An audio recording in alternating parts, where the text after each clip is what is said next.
Senator Marcoleta at Mike Defensor mukhang naninilikado ngayon. Pag-usapan po natin itong mga sangkay.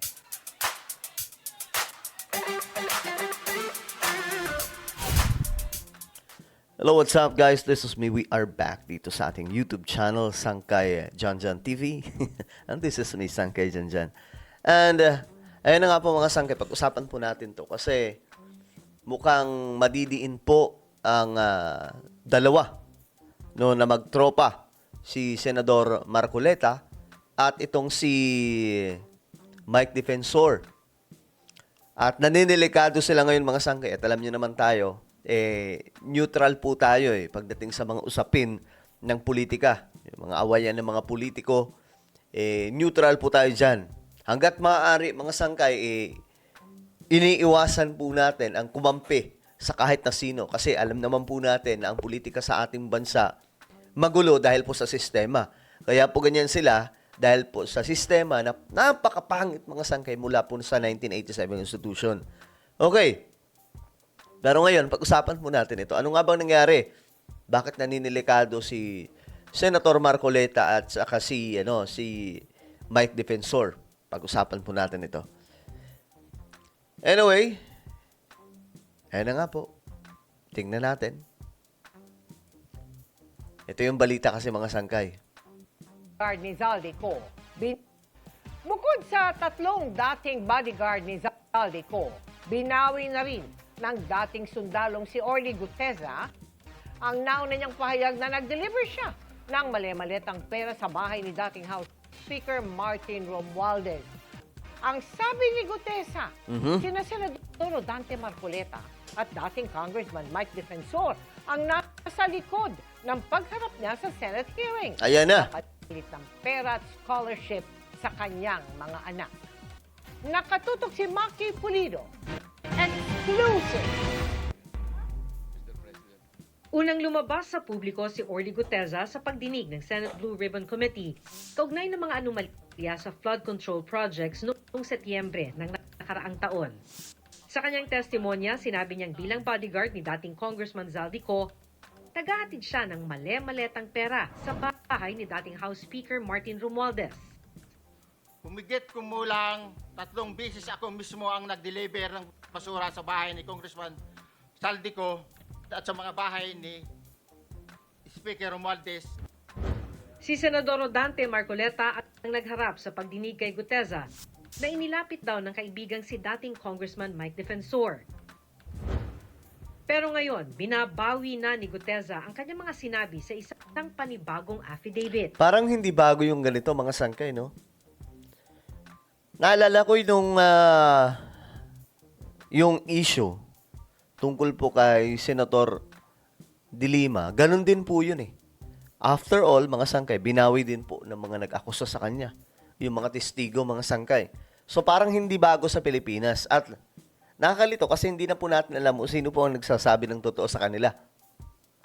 Yung kabilang kampo ba o yung isa? Pinilit lang daw siya ni Defensor na sabihing naghakot siya ng pera para kay Romualdez kahit hindi raw ito totoo. Sa isang video, binasa ni Guteza ang ilang bahagi ng kanyang affidavit.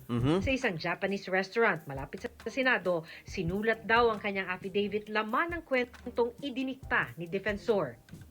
Ayan na. Inayos pa raw ni Marcoleta ang draft na tinype ng manugang ni Defensor na si Mark. Simulang na ni Senator Marcoleta ang basahin ang ginawa ni Mark na affidavit base sa sinabi ni former Congressman Mike na sabi niya, pare, ayusin ko ang Tagalog. Doon mismo sa harap ko, inaayos ni Senator Marcoleta ang affidavit na yun. Sabi ni former Congressman Mike Defensor, si Mark kasi di marunong mag-Tagalog. Ang video na ito ibinigay sa GMA News ni Attorney Melvin Kalimag, ang abogadong nagnotaryo ng panibagong affidavit ni Guteza noong August 13. Binigay din sa amin ang video ng ginawang pagnotaryo sa isang hotel room sa Pasig. He was very relaxed. Tapos tahimik niya eh. Parang very ordinary lang. Ni-request namin kay Attorney Kalimag na makausap sa telepono si Guteza pero ayon sa kanya, may problema sa signal kung nasaan si Guteza kaya di siya makontak. Sa kwento ni Guteza sa kanyang affidavit, narinig daw niya ang usapan ni na Defensor at Marcoleta tungkol sa pera. Sabi ni Congressman Mike, basahin mo na muna, ikaw na ang bahala kung pwede yan, sabi niya. Pari, 150 million lang, masaya na tayo.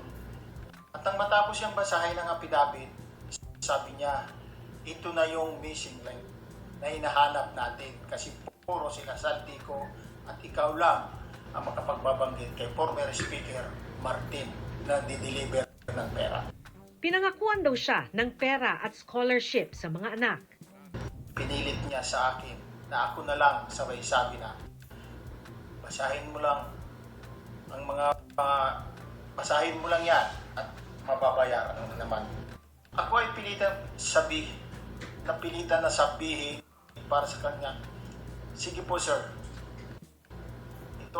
kung ito ang paraan para makatulong ako, ang gawa ko dyan sir. Kaya lang sir, inaalala ko lang ang pag-aaral ng mga anak ko. Nag-promise ng CAS at educational scholar si former Congressman Mike Defensor. Kinabukasan, bago sumalang sa Senate Blue Ribbon Committee hearing, kinausap pa raw siya ni Marcoleta at sinabihang huwag paglilihis sa nakahandang affidavit. Kaya nang mag-adlib daw siya sa pagsalang sa hearing, napagalitan pa siya ni Marcoleta. Paulit-ulit na sinasabi na voluntaryo Nakakatawa. ang gagawin. Yan yung nakakatawang part eh. At tinuturuan niya ako na kung ano lang ang nakalagay sa affidavit na ginawa ni Mark na asawa ng anak ni former Congressman Mike Defensor. Yan lang mag-focus. Sinagot ko, opo, sir.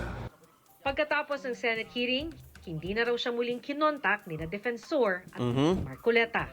Doon ko natansya na ginamit lang talaga nila ako sapagkat huli na ang lahat ng mga pangyayari at ako'y lubos na nagsisisi. Sinusubukan pa naming kunan ng pahayag sina Marcoleta at Defensor.